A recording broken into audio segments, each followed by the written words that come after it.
There have been a lot of rumors surrounding Minnesota Vikings wide receiver Justin Jefferson and if he'll be traded. But are the Vikings actually going to move on from the star wide? All that and more coming up next year on Locked On NFL. You are Locked On NFL, your daily NFL podcast. Part of the Locked On Podcast Network, your team every day.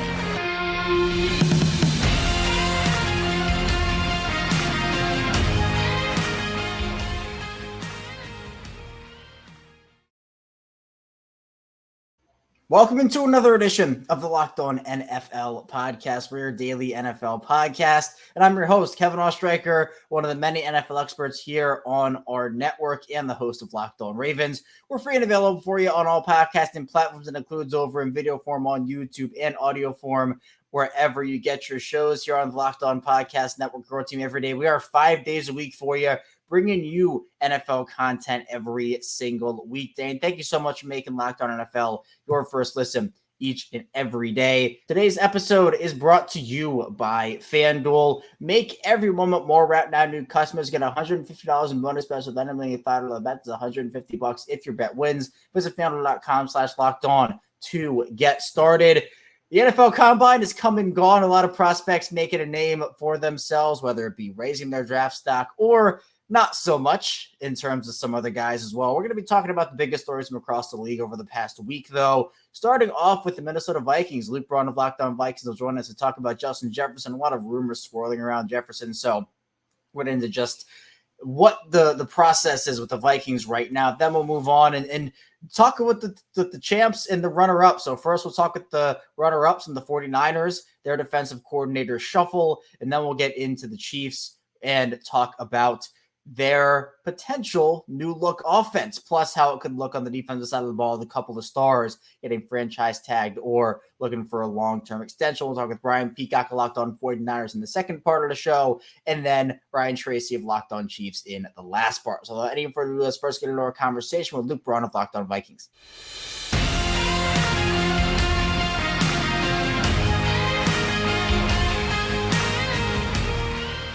The Minnesota Vikings, after a rough season, are looking to turn the page and get off to a better start and finish in 2024. Here to talk about that with me, Luke Braun, the host of Locked On Vikings. And Luke, I know you've probably been answering your fair share of Justin Jefferson questions over the last couple of weeks, even probably couple of months and even the past couple of years. Is Jefferson hopefully will be a long-term piece in Minnesota?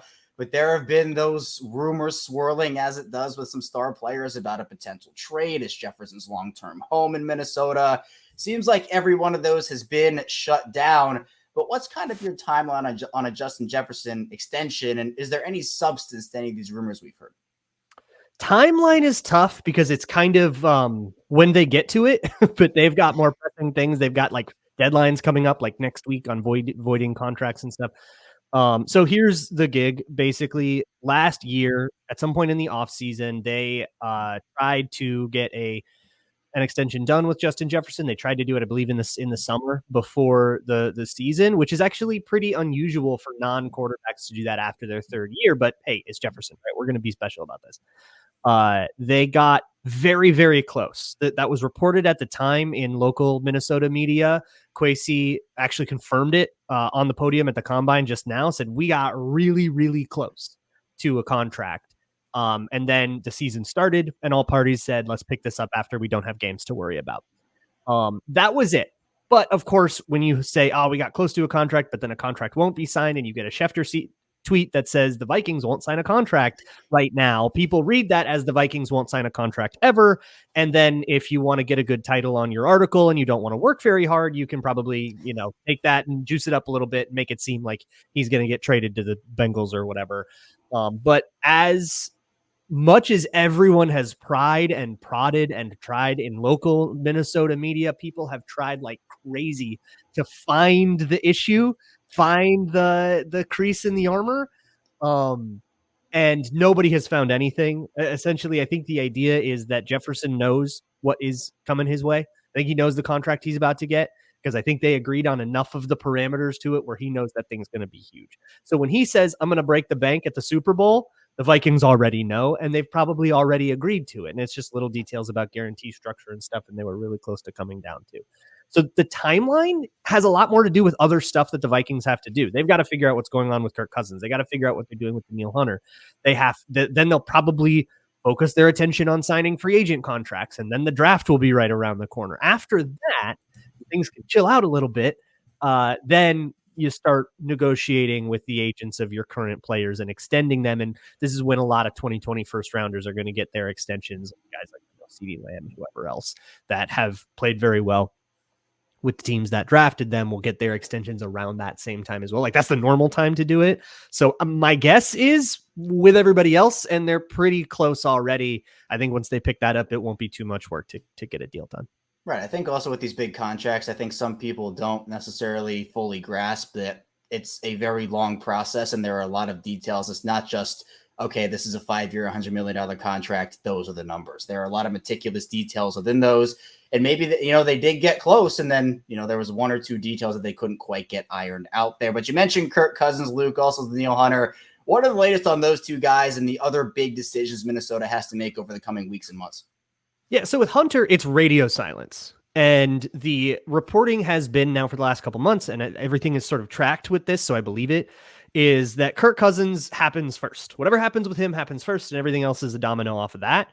So what's going on at the Combine right now is Cousins is talking to everyone. Oh, baby, he's flirting with everybody at the party.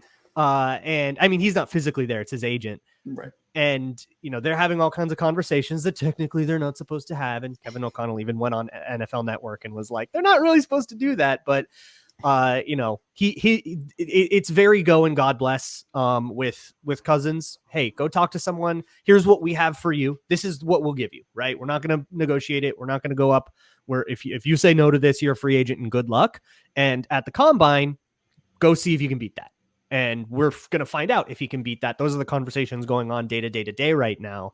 But nobody's being very secret about it. You're hearing these reports from everywhere. It is not a secret that Kirk Cousins is testing the waters and he's seeing what's out there.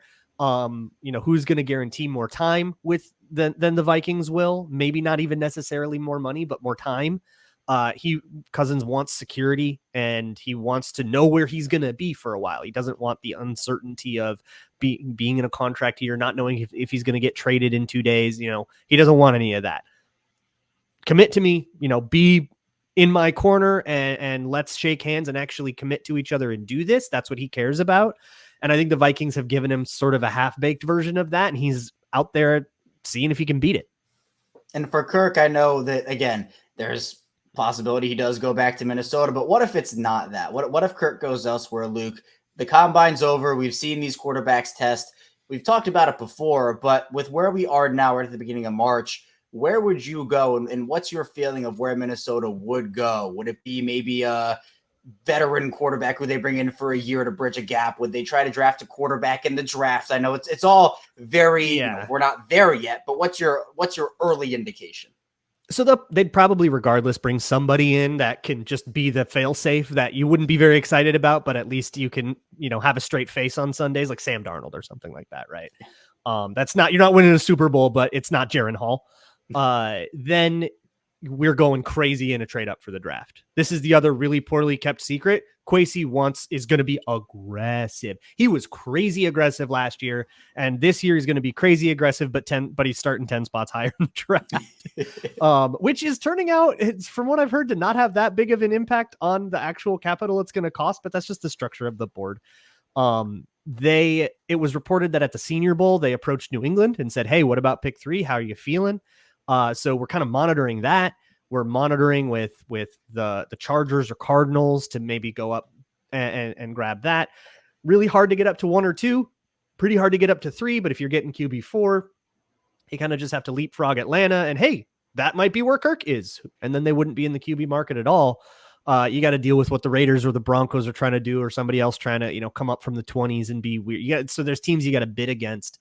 But they're going to try to get a rookie and they want their young quarterback. Kwesi wants to have his guy that he staples his career to, and he's sick of waiting for that guy. So they're going to be really aggressive. If you're trying to trade up, if your team's trying to trade up for a quarterback, no, you are bidding against a completely insane person.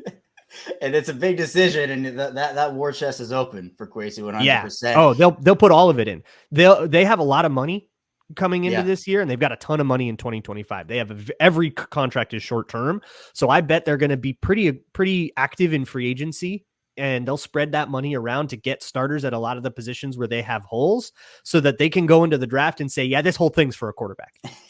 As it should be. And speaking of contracts, one that no longer exists in the Minnesota world is Alexander Mattison, who his stint is over with Minnesota. The running game was not great, not really good at all for Minnesota last year with Madison, Ty Chandler. They brought in Cam Akers in a trade.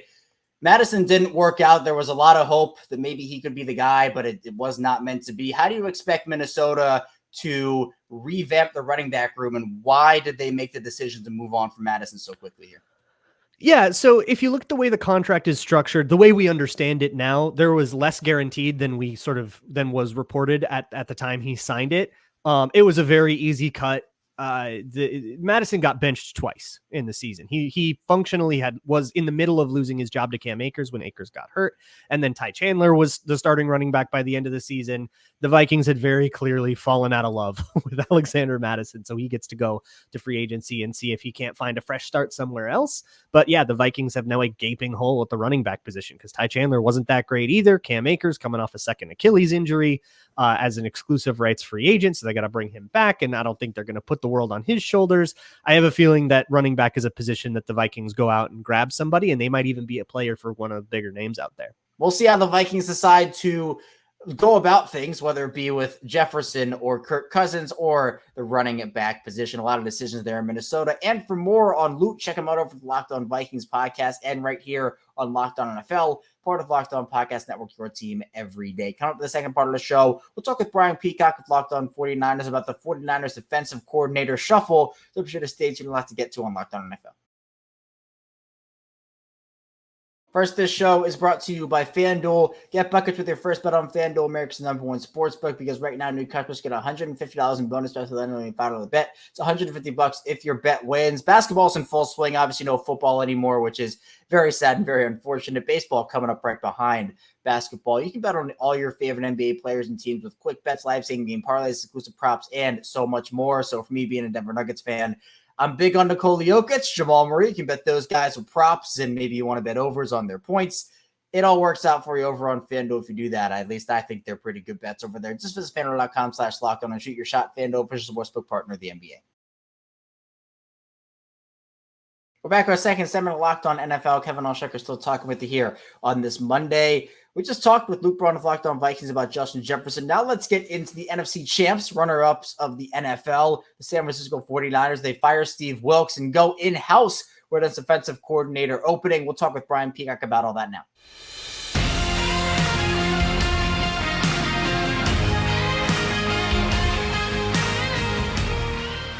The San Francisco 49ers are looking to 2024 to hopefully get over the Super Bowl hump.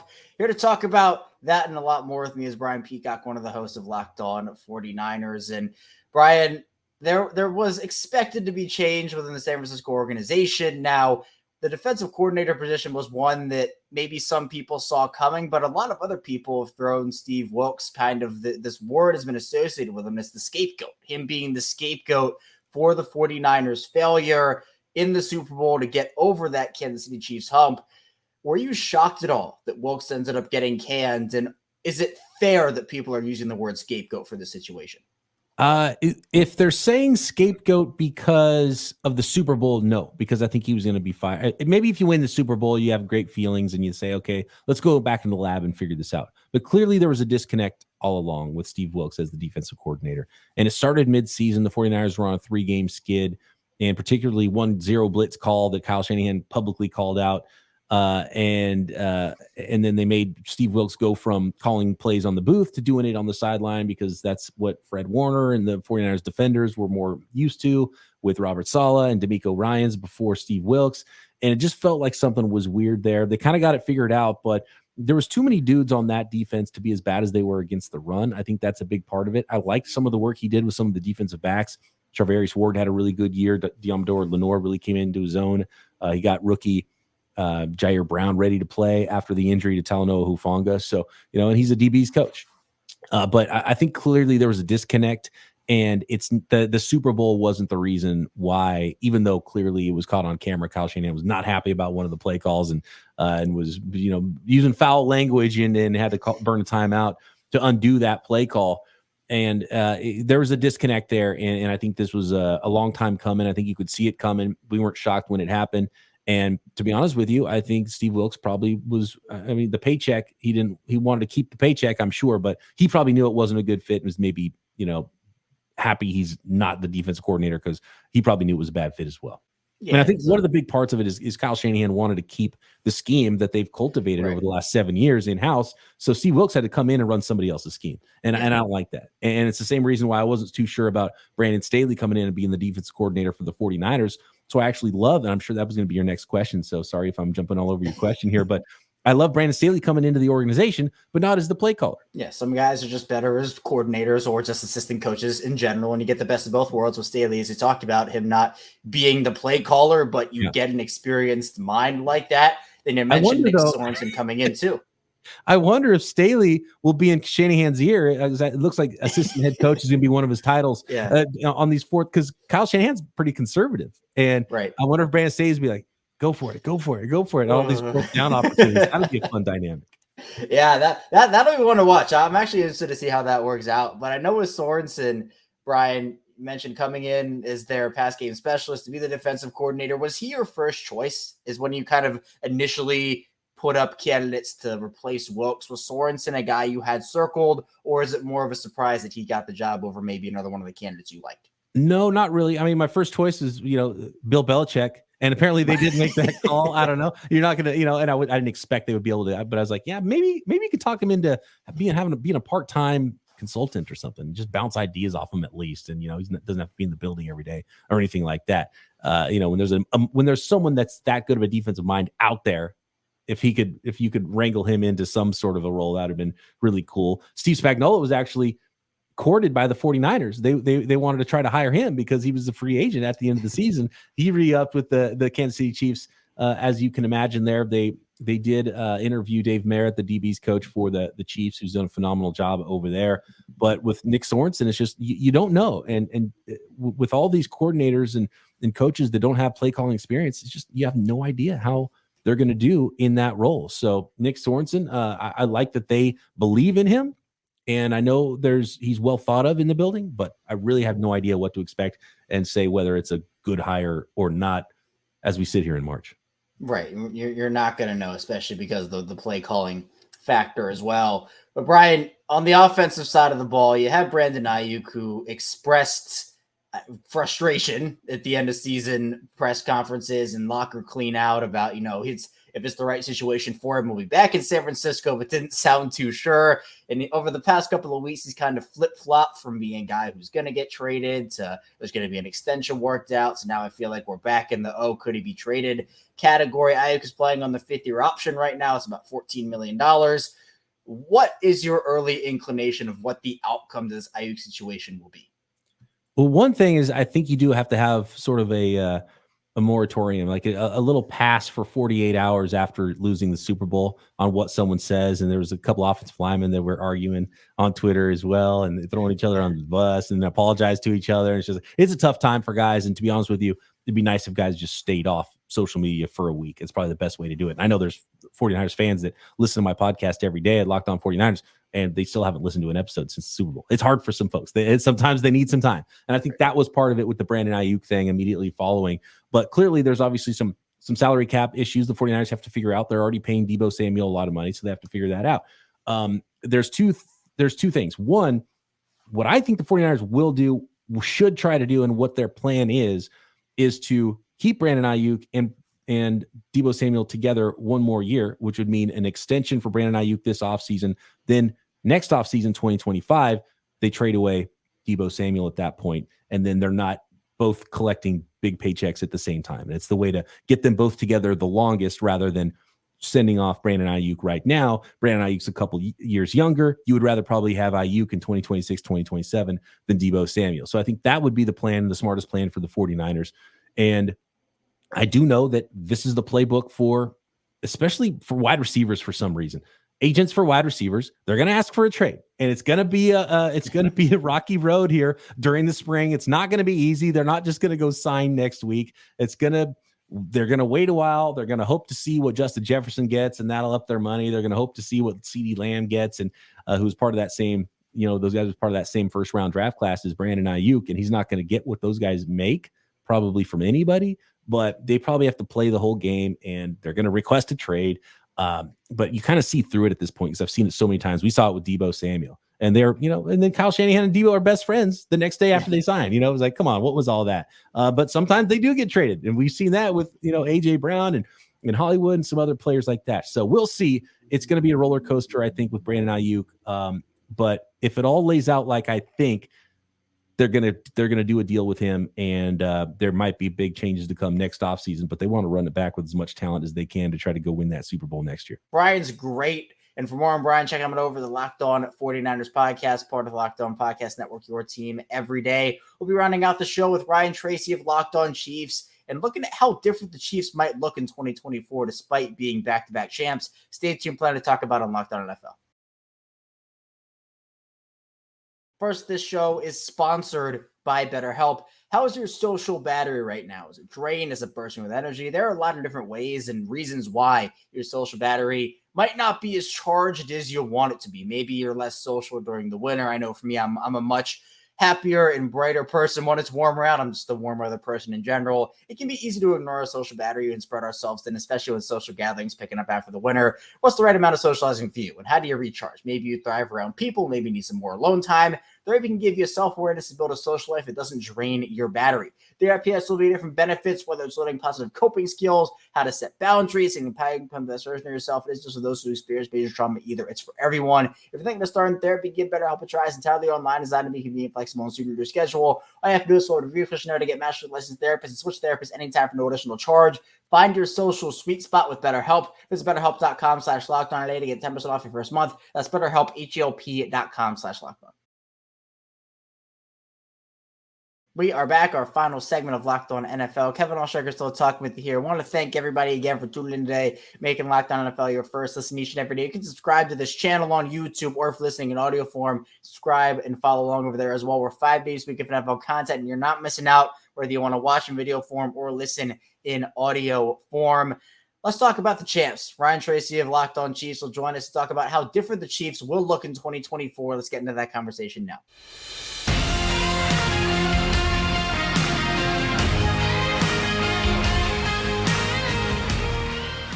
The Kansas City Chiefs are your Super Bowl champions. They won the big game last month, but the road to next year has already begun for Kansas City. Here to talk about that and just how different Kansas City could look in 2024 is Ryan Tracy, one of the hosts of Locked On Chiefs. And Ryan, obviously with Kansas City being back-to-back champs with 3 Super Bowls under Patrick Mahomes' belt, Kansas City is a dynasty, first of all. Now they're trying to add on to that dynasty, and that starts with the quest for the three-peat. Travis Kelce, very adamant that the three-peat is what they're looking for next, as is the entire Chiefs organization.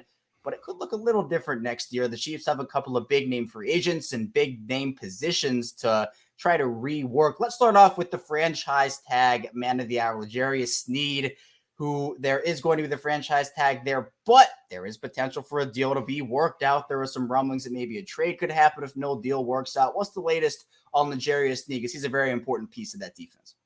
The Chiefs did something a little bit out of character this time. Is they let it leak early that, hey, we're going to throw the tag on LJ and we're going to let Chris do his thing. We feel like we can get there with Chris. That's not something they usually do. They usually go right up to the deadline, throw the tag on last second, leave no room for error, right?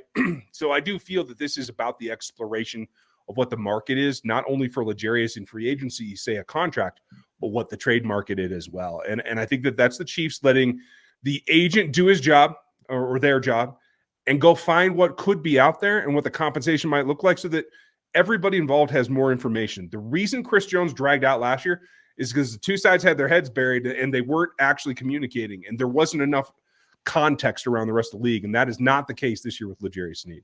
Yeah, and I think for him to be in that secondary, we're going to see how it works out. But the other big name is Chris Jones, who you talked about, and there's been that dance going on between Kansas City and Jones for what feels like forever now. Jones scheduled to hit the free agent market again. Now, there have been some rumblings and reports and rumors that Jones could be looking in that $27 to $28 million per season range. At this point in Jones's career, Ryan, what are you giving him if you're Kansas City? And do you think he stays again this time around? I actually do think that he stays. I think that this whole thing with L'Jarius getting the tag is because they feel that they're closer to a deal with Chris this time around. And it's funny because last year this time he was talking about 30, and he kept 30 up all the way through week 1 when he was sitting in a suite and not on the field. For him to just say, hey, 27, 28, that's more what I'm looking for, that's already come down. The Chiefs were willing reportedly to go 24-ish last time around. I think that this will probably get done somewhere around 26, one of those numbers. Whoever has to give up a little bit more, I think they realize that this is the end of Chris's money bank. It's also the end of how he can continue to write his legend. Going to someone else because they pay you the most is not going to make you, I think, in a lot of people's eyes around the league, the same or in the same echelon with Aaron Donald. And that's what he has a chance to do if he's on a winning team. So I think they do work it out. And do you think this is maybe, if it happens, are you predicting somewhere along the lines of a 2 to 3 year shorter deal? Or do you think this is a 4 to 5, hey, this is your last big money deal, we're going to extend you here, give you all these years and that long-term financial stability? It all depends. At this point in Chris's career, I don't know if he needs to make the statement of, hey, I got the most guaranteed or I got the most X or whatever. If he still wants that, great, no big deal. But I guarantee you he will not see more than 3 years of any contract that is written in this offseason. I actually feel it's probably closer to 2, but we all know that he's probably got less mileage on him for a guy at his age in this league. So maybe he could extend that a little bit, but I think 3 is the outer limit. And going to the offensive side of the ball, Kansas City obviously has Patrick Mahomes and they have Travis Kelce, but the wide receiver room was a big point of contention for the Chiefs last year. Rashee Rice burst onto the scene, became one of the better wide receivers, especially one of the better younger wide receivers in this league right now. But other than that, the Chiefs didn't get consistent production from pretty much anybody else on their roster. There were flashes here and there. Marquez Valdes-Scantling showed up in the playoffs, but he is no longer on the team as the Chiefs saved some money with his release. It's pretty safe to say, Ryan, the Chiefs are probably going to rework this wide receiver room in a pretty big way. How do you expect them to attack it in the offseason? I think it's going to be all hands on deck. It's going to be in the draft. It's going to be in free agency. I wouldn't rule out a trade either. They realized that they were able to thread the needle to get through the gauntlet that was Miami and Buffalo and the Ravens to get to this championship game. They can't afford to take that chance again. So there's already rumor about a couple of big names having interest, despite the NFLPA report and despite how the players supposedly feel about everything, in coming to Kansas City and Mike Evans, and even a little bit of rumor from one OBJ that isn't Orlando Brown. That still is there. Is playing with Mahomes, especially as he's still on the rise. I think he's still attracted to some older veteran players around the league. And I think for a lot of people, they see Kansas City winning these championships and they see these big time free agents and they're saying, well, how does Kansas City have all this money? How can they afford to potentially bring back Snead and bring back Jones and maybe go out there and get a Mike Evans? Ryan, can you kind of talk about the Chiefs cap situation and how they're able to maneuver this so masterfully? What they've done a very, very good job on in particular is the Mahomes contract itself, because it's built in a way that the roster bonus is where the bulk of the money is, and they cap space every single year at their discretion. In fact, we know that there are some clauses in there that are already built in that they're automatically regaining that cap, whether he doesn't have to sign anything, he doesn't have to do anything. It's kind of the Tom Brady treatment in that Patrick wants to be the legend. He wants to catch and pass Tom Brady. And he knows that if he has to be the top paid quarterback every year, that is never going to happen. So he's already got that built in. They've done an excellent job in drafting. The wide receiver group in particular has been hit or miss. We can admit that. Edge rushers. But the guys that are critical, including L'Jarius Snead, are the defensive backs, and they've nailed that over and over and over, and they are the youngest defense to play in a Super Bowl and win it. And that's part of the reason is they have just been able to maintain their draft stock. Check out Ryan's work over at the Locked On Chiefs podcast, part of the Locked On Podcast Network, your team every day. A lot coming to you about the defending champs over there. That's all I have here today on Locked On NFL. Thanks so much for tuning in. Come up tomorrow, more NFL content with your Tuesday host. So be sure to stay tuned. We'll see you right back here tomorrow on Locked On NFL.